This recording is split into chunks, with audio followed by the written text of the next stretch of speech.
Good morning बच्चों, मैं नंद किशोर सिद्धार्थ शिक्षा सदन senior secondary school Sojat road में आपका तहे दिल से स्वागत है। और आज हम कक्षा 10 विषय सामाजिक, इसमें है अर्थशास्त्र, इसका पार्ट 2 भारतीय अर्थव्यवस्था के क्षेत्र, इसका पार्ट 2 पढ़ने जा रहे हैं।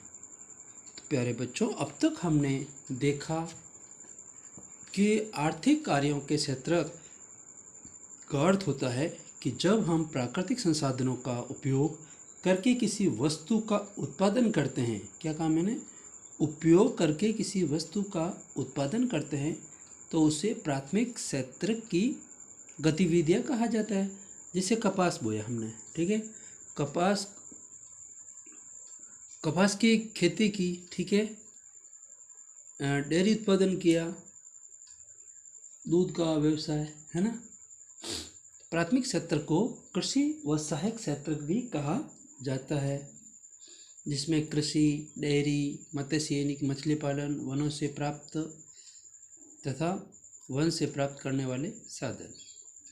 द्वितीयक क्षेत्र में क्या होता है कि इसे प्राकृतिक उत्पादों को अन्य रूपों में परिवर्तित करते हैं। जैसे कपास के पौधे से हम रेशे का प्रयोग या सूत काटना, कपड़ा बुनना, गन्ने से चीनी या गुड़ बनाना आदि काम करते हैं। उसे विनिर्माण की प्रक्रिया भी कहते हैं या उसे औद्योगिक क्षेत्र भी कहते हैं। तृतीयक क्षेत्र इन दोनों क्षेत्रों से भिन्न होता है। ये गतिविधियां स्वयं वस्तु को उत्पादन नहीं करती, वरन वस्तुओं को उत्पादन में सहायता करती है। परिवहन से एक स्थान से दूसरे स्थान पर पहुंचाना, संचार की व्यवस्था करना, बैंक सेवाएं देना, भंडारण करना, यानी कि वस्तुएं खराब नहीं हो उसके फ्रीजर या भंडारण करना, संग्रह करना, व्यापार करना इत्यादि। और इसे सेवा क्षेत्र भी कहा जाता है। ये सेवा क्षेत्र में कुछ अति आवश्यक सेवाएं भी होती जो प्रत्यक्ष रूप से वस्तुओं के उत्पादन में सहायता नहीं करती है, जैसे शिक्षक, वकील, डॉक्टर इत्यादि। तो इस प्रकार हमने देखा कि किस प्रकार ये हमारे जीवन में सहायता करती है, ठीक है ना। और फिर देखा गया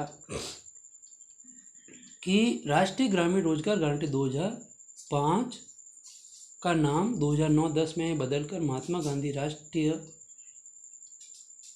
राष्ट्रीय ग्रामीण रोजगार गारंटी अधिनियम 2005 रख दी, जिसे हम शॉर्ट में मनरेगा भी कहते हैं, जिसमें 33% महिलाओं भी लाभ भोगी महिलाएं होती है।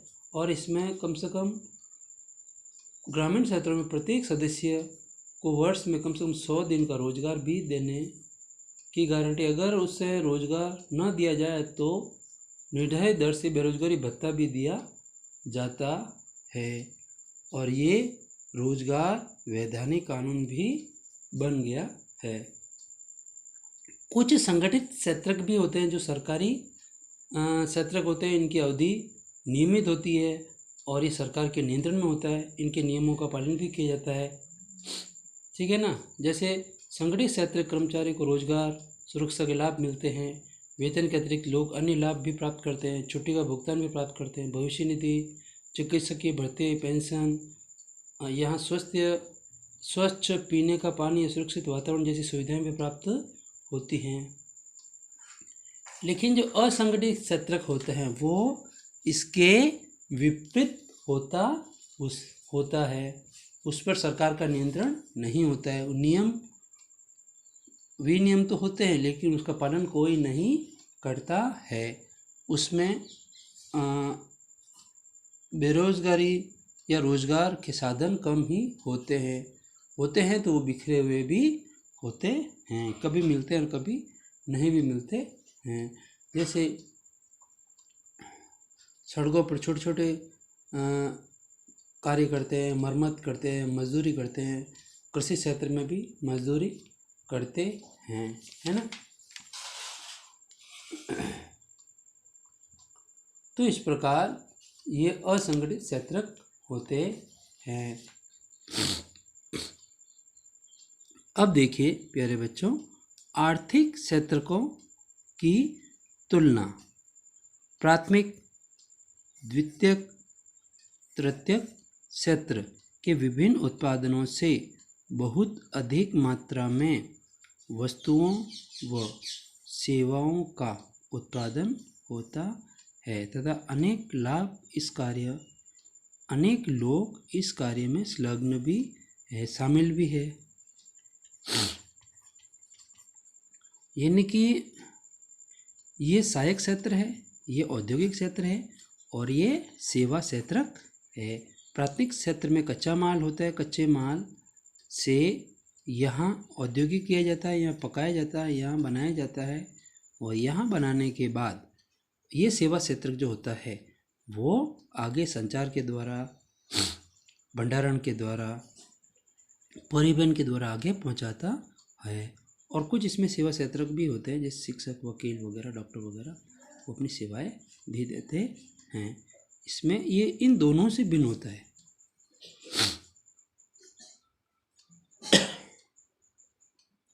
सकल घरेलू उत्पादन, जिसे जीडीपी भी कहते हैं, तीनों क्षेत्रकों के उत्पादन का योगफल होता है, जो किसी देश के अंदर, ध्यान रखना, किसी देश के अंदर किसी विशेष वर्ष में उत्पादित सभी अंतिम वस्तुओं तथा सेवाओं का मूल्य होता है। अब इसमें सकल घरेलू उत्पाद में क्या होता है कि ये जो प्राथमिक, द्वितीयक और तृतीयक क्षेत्र जो होते हैं, इसमें दोनों क्षेत्रों में जो उत्पादन होते हैं और परिवहन, संचार, बैंकिंग, भंडारण के द्वारा कितना पहुंचाया गया, कितना कहाँ सेवाएं दी गई, उसका योगफल होता है, उसकी जोड़ होती है। और एक वर्ष के अंदर कितने उत्पादित वस्तुएं हुई और कितने अंतिम वस्तुएं, जिनका मूल्य क्या होता है, अंतिम वस्तुओं में क्या होता है कि राष्ट्रीय आय में सम्मिलित किए, जैसे ब्रेड, बिस्किट, चॉकलेट, टीवी, अलमारी वगैरह वगैरह, और सेवाओं का मूल्य होता है, वह सकल घरेलू उत्पाद होता है। सकल इन संपूर्ण पूरे वर्ष में। अब देखिए स्वामित्व, यानी कि निजी तौर पर और सार्वजनिक एवं निजी क्षेत्रक में बांटा गया है। स्वामित्व आधारित क्षेत्र को दो भागों में बांटा गया। कितने भागों में? सार्वजनिक और निजी क्षेत्र के रूप में। अब देखिए पहला जो है वो कौन सा है? निजी क्षेत्र के रूप में। पहला कौन सा है? पहला है अपने सार्वजनिक में, ठीक है ना। उसके बाद सार्वजनिक में परिसंपत्तियों पर सरकार का स्वामित्व होता है। किसका होता है? सरकार का स्वामित्व होता है। नाम क्या? सार्वजनिक। अब इसमें सभी लोगों का सहयोग होता है, इसमें सरकार का नियंत्रण हो जाता है। वह सरकार ही समस्त सेवाएं उपलब्ध कराती है। क्या करती है? सरकार ही समस्त सेवाएं उपलब्ध करवाती है। और निजी क्षेत्र, अब ये क्या होता है, ये जो परिसंपत्तियों का जो वितरण की जो जिम्मेदारी है, परिसंपत्तियों की जो वितरण की जिम्मेदारी है, वो एक ही व्यक्ति या कंपनी के हाथों में भी होता है तथा इसे अपने गोदामों में, कहाँ पर? अपने गोदामों में भंडारित करती हैं तथा राशनों की दुकानों से उपभोक्ताओं को कम कीमत पर बेचती। अब निजी क्षेत्र में आपने देखा होगा कि कई बार राशन की दुकानें वगैरह होती है, वहाँ पे अपन सामान लेने भी जाते हैं, तो वहाँ पे वो पता रहता है वो अपने और बड़े बड़े गोदामों में सामान वगैरह माल वगैरह भरा रहता है, और जो जो उपभोक्ता यानी कि जो उपभोग करने वाला व्यक्ति है उस वस्तुओं का, उसको कम कीमत पर सामान बेचते हैं।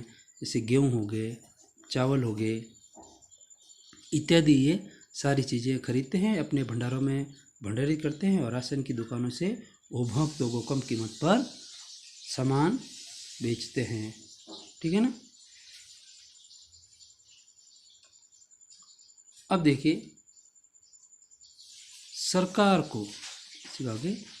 को सुरक्षित पेयजल, निर्धनों के लिए आवासीय सुविधाएं, भोजन, पोषण जैसे मानव विकास के पक्षों पर भी ध्यान देने की आवश्यकता है। मेन चीज़ क्या है कि सरकार को अच्छा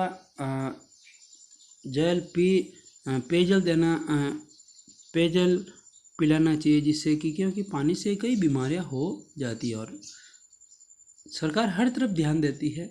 और अगर कई बार अपने को भी सावधान रहना पड़ता है कि हम अगर ध्यान नहीं देते हैं तो वो जिम्मेदारी क्या, सरकार आके हमें इस प्रकार की चीज़ें नहीं करेगी, हमें भी उसका थोड़ा ध्यान रखना चाहिए। और निर्धन यानी गरीब जो व्यक्ति होते हैं उनके लिए भी आवश्यक सुविधाएं जैसे इंदिरा आवास योजनाएं, यानी कि निर्धनों के लिए रोटी, कपड़ा और मकान की ये मूल सुविधाएं होनी चाहिए। भोजन व पोषण जैसे मानव विकास के पक्षों पर भी ध्यान देना चाहिए, और हर घर में भोजन पहुँचे, कोई भी भूखा नहीं रहे। तो अन्न योजना भी चलाई जा रही है, प्रत्येक व्यक्ति को 2 रुपये किलो राशन के हिसाब से गेहूँ भी मिल रहे हैं। पोषण, अब पोषण में एक तो कुपोषण होता है, अगर उनको सही संतुलित भोजन नहीं मिले तो वो काफ़ी लोग कुपोषण के शिकार हो जाते हैं, और कुछ होते अति पोषण, है ना। तो ये काफ़ी लोग जो कुपोषण के शिकार हो जाते हैं। तो मानव विकास और वृद्धि के लिए उन पक्षों पर भी सरकार को ध्यान देने की आवश्यकता है। अब देखिए, सार्वजनिक व निजी क्षेत्र किस प्रकार है। तो सार्वजनिक क्षेत्र जो कि स्वामित्व के आधार पर 2 प्रकार के होते हैं। इस क्षेत्र में अधिकांश परिसंपत्तियों पर सरकार का स्वामित्व होता है। सरकार ही सभी आवश्यक सेवाएं जैसे डाकघर, भारतीय रेलवे, आकाशवाणी, इंडियन एयरलाइंस इत्यादि हमें सुविधाएं देती है। और इसका जो उद्देश्य है वो क्या है, सार्वजनिक कल्याण में वृद्धि करना। क्या कहा, सार्वजनिक कल्याण में वृद्धि करना, उत्पादित करना एवं वितरण संबंधी निर्णय सरकार निर्धारित नीति के तहत लेते हैं। देखो, सार्वजनिक जो सुविधाएं होती है, जैसे कई डाकघर है और कई भारतीय रेलवे की सुविधाएं वहाँ प्राप्त नहीं हो रही है, तो सरकार किसी न किसी रास्ते से वहाँ रेलवे ट्रैक वगैरह बना देती है, चाहे broad gauge, narrow gauge, metre gauge, जो भी सुविधा है वो करने लगती है, पहाड़ों को तोड़ना करना। और जहाँ डाकघर की सुविधा नहीं है तो वहाँ डाक वगैरह वितरण की सुविधाएं लोगों को लगा लेती है। और आकाशवाणी में ये रेडियो, दूरदर्शन वगैरह की सुविधाएं देती है, जहाँ हर व्यक्ति, गांव, ढाणी वगैरह वहाँ वो सुविधाएं पहुँचे। और इंडियन एयरलाइंस, जहाँ कहीं भी ये इंडियन एयरलाइंस जो हवाई जहाज, हेलीकॉप्टर वगैरह की जो सुविधाएं नहीं प्राप्त हो रही है तो वहाँ सुविधाएं दी जाती है। ये सार्वजनिक क्षेत्र में आती है। सरकार समाज की आवश्यक, ध्यान देना, सरकार समाज की आवश्यक सार्वजनिक परियोजनाओं में बहुत राशि का व्यय करती है। और यह सार्वजनिक क्षेत्र कि जो योजनाएं जितनी भी चलती है उसमें सरकारी राशि बहुत ज़्यादा खर्च की जाती है, जैसे सड़क बनाना, पुल बनाना, नहरें बनाना, बंदरगाह बनाना। तो समुद्र किनारे वहाँ बंदरगाह बनाए जाते हैं। कई नहरों की सुविधाएं देनी होती है, वहाँ नहरों की सुविधा दी जाती है। जहाँ कहीं भी एक ही स्थान से दूसरे स्थान पर पहुँचने में दुविधाएं हो रही है या लोगों को परेशानियाँ हो रही, तो वहाँ पुल भी बनाए जा रहे हैं, जिससे कि परिवहन के साधन भी आराम से निकल सके और लोगों को परेशानी भी नहीं हो। और सड़कें जहाँ टूटी फूटी हो गई है वहाँ सड़कें बनाई जा रही है, जहाँ कच्चे रास्ते वहाँ भी सड़कें बनाई जा रही है। गांव से शहर और शहर से जिलों राज्यों तक पहुँचने में सड़क योजनाएं, चतुर्भुज योजनाएं ये बनाई जा रही है। सरकार का प्राथमिक दायित्व ये है कि लोगों को अच्छी शिक्षा मिले, अच्छा स्वास्थ्य हो, सभी को विद्युत की सुविधाएं भी मिले और हर जगह विद्यालय हो। 1 किलोमीटर के दायरे में भी विद्यालय होना चाहिए, महाविद्यालय भी हो, जहाँ कन्या महाविद्यालय भी हो और गर्ल्स यानी कि लड़के लड़कियों को एजुकेशन भी साथ हो सके, वहाँ भी हो। अस्पताल बने, विद्युत की सुविधाएं हर जगह प्राप्त हो। तो इस प्रकार प्यारे बच्चों, हमने देखा कि सार्वजनिक क्षेत्र में सरकार किस प्रकार अपनी राशि का व्यय करती है और हर घर के हर व्यक्ति तक पहुंचने की कोशिश कर रही है। उसी प्रकार हम आगे देखते हैं कि निजी क्षेत्र में किस प्रकार सुविधाएं दी जा रही है। निजी यानी कि स्वयं का।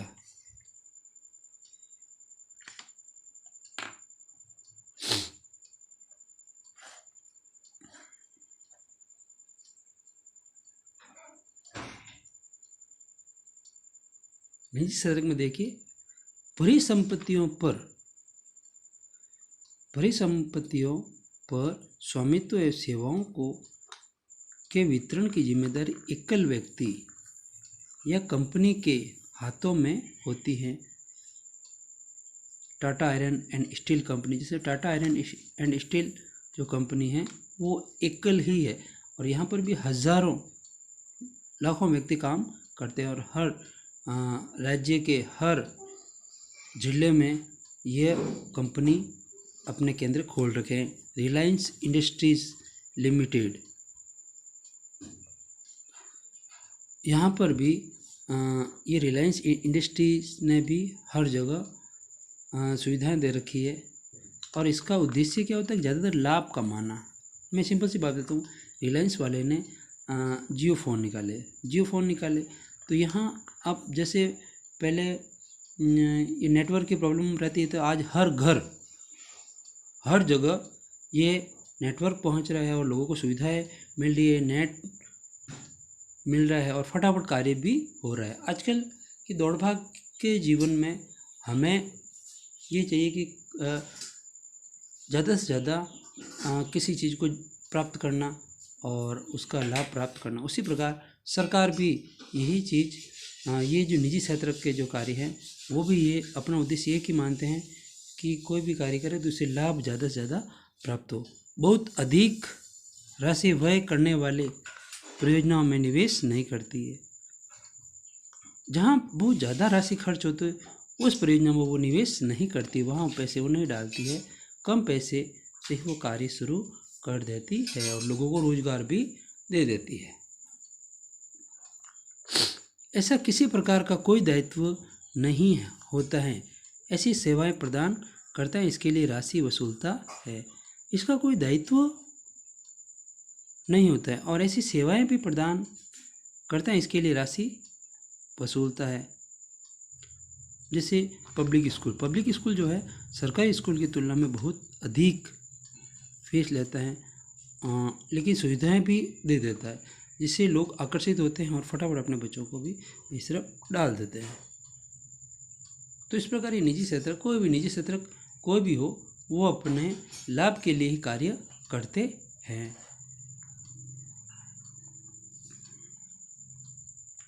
तो इस प्रकार इसमें देखा गया कि ये निजी क्षेत्र या स्वामित्व वाले ये क्षेत्र जो होते हैं वो अपनी सुविधाओं के लिए ही ज़्यादा से ज़्यादा कार्यों में संलग्न हो जाते हैं। ठीक है ना।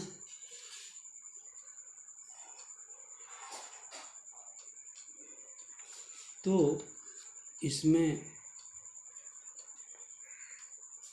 ये होता है कि जैसे मित्तल पब्लिकेशंस है,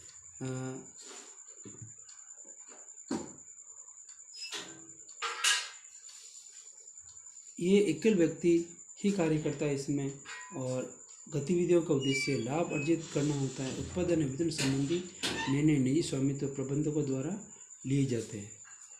और इसमें उत्पादन, इसमें क्या होता है कि जो उत्पादन व वितरण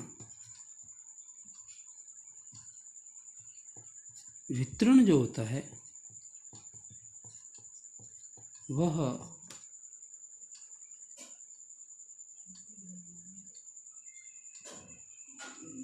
निर्णय उसका प्रबंधक या निजी स्वामी ही ले सकता है। जो उसके पास अब उत्पादन कितना करना है, कितना वितरण करना है, कितना रखना है, कितना स्टॉक में रखना है, कितना जनता में बांट देना है, वो सारा जो निर्णय होता है वो एकल व्यक्ति ही ले सकता है। अब देखिए खुली बेरोजगारी व प्रच्छन्न बेरोजगारी में क्या अंतर होता है। खुली बेरोजगारी किसे कहते हैं और किस प्रकार की होती है वो देखते हैं। यूँ अगर देखा जाए तो बेरोजगारी में बहुत सारी विविधाएं भी होती है।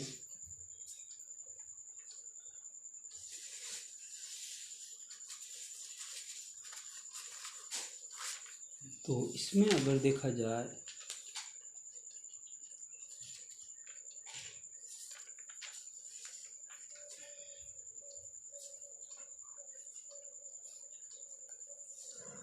तो पहले एक बार देखते हैं बेरोजगारी होती क्या है। बेरोजगारी यानी जिसके पास रोजगार नहीं है। अब देखिए, जब प्रचलित मजदूर पर काम करने के इच्छुक व सक्षम व्यक्तियों का कोई कार्य उपलब्ध नहीं होता है तो ऐसे व्यक्ति बेरोजगार, ऐसी स्थिति बेरोजगारी में ला देती है। आजकल क्या कि मशीनीकरण हो गया है। मशीनों से ही जैसे 100 व्यक्ति, एक तो इस किसी कार्य को 100 व्यक्ति या 50 व्यक्ति काम करते हैं, और जब मशीनें आ गई है तो मशीनों के द्वारा 50 या 100 व्यक्ति का काम एक ही मशीन कर लेती है। उसको संचालित करने के लिए 2-3 आदमी की ज़रूरत होती है या 5 आदमी की ज़रूरत होती है।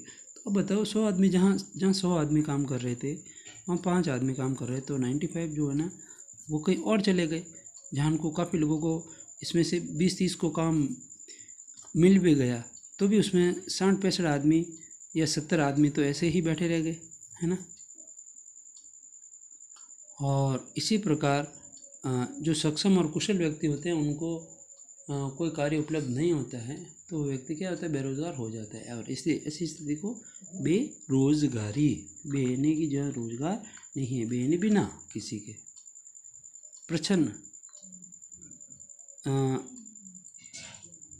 अब इसमें प्रच्छन्न में क्या होता है कि ये इसको अब इसमें कहीं काम करते करते इसको हटा भी दिया जाता है। अब वो काम करते करते हटा दिया जाता है, जहाँ 10 आदमी की ज़रूरत है और वहाँ 11 या 12 आदमी आप ही गए तो वहाँ 2 आदमी को हटा दिया, अगर वो, है ना।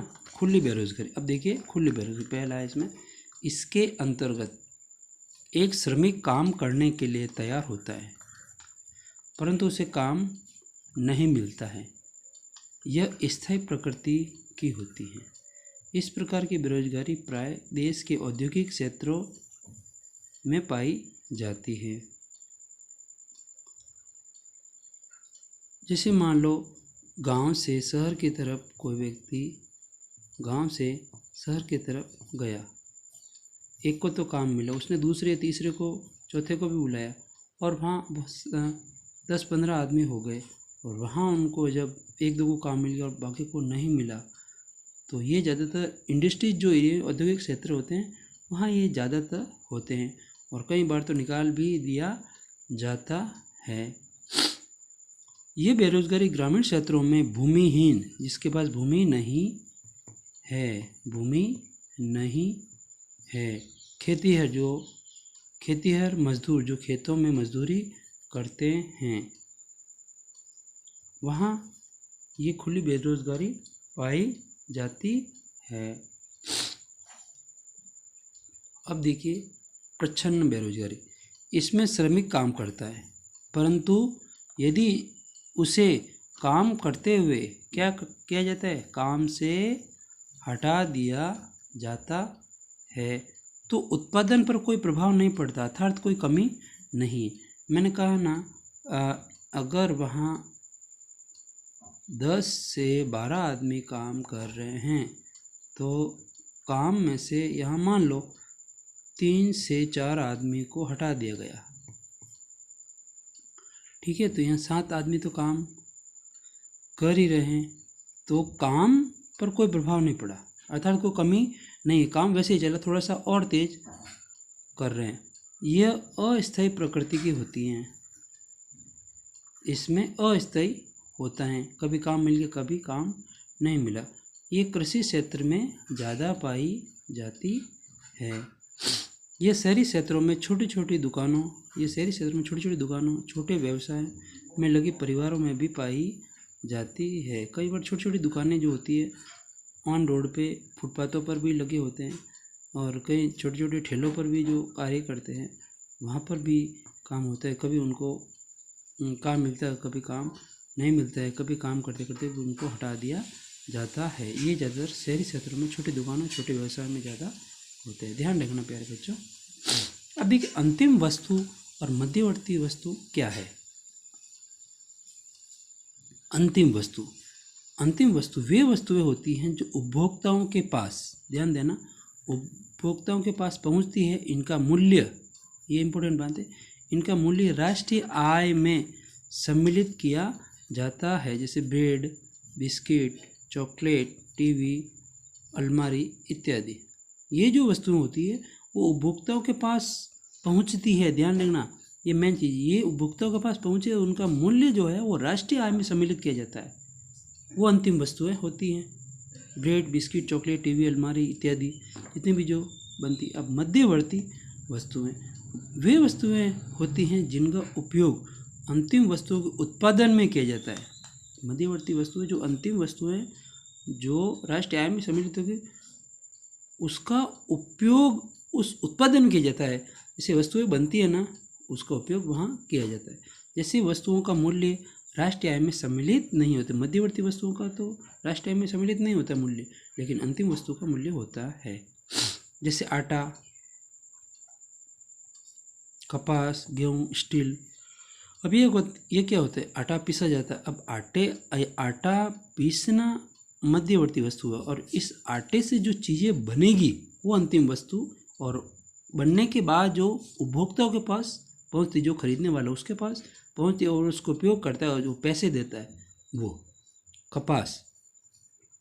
कपास खेतों में तैयार हो गया, ठीक है ना, गेहूँ खेतों से तैयार हो गया, स्टील बन गया। अब स्टील से जो वस्तुएं बनेगी और जो खरीदेगा वो है, ठीक है ना, बाकी स्टील बनना मध्यवर्ती है, जो खरीदेगा और खरीद के जो पैसे आएंगे वो राष्ट्रीय आय में सम्मिलित होते हैं, वो मध्यवर्ती वस्तुएं होती है। तो इस प्रकार प्यारे बच्चों हमने देखा कि किस प्रकार आर्थिक क्षेत्रों की तुलना की जाती है। स्वामित्व के आधार पर दो क्षेत्र, सार्वजनिक और निजी क्षेत्र। सार्वजनिक क्षेत्र में सरकार का नियंत्रण होता है, निजी क्षेत्र में एकल व्यक्ति कार्य करता है। खुली बेरोजगारी जो ज़्यादातर भूमिहीन खेतीहर मजदूरों में पाई जाती है। प्रच्छन्न जो शहरी क्षेत्रों में ज़्यादा पाई जाती है, कृषि क्षेत्र में भी पाई जाती है।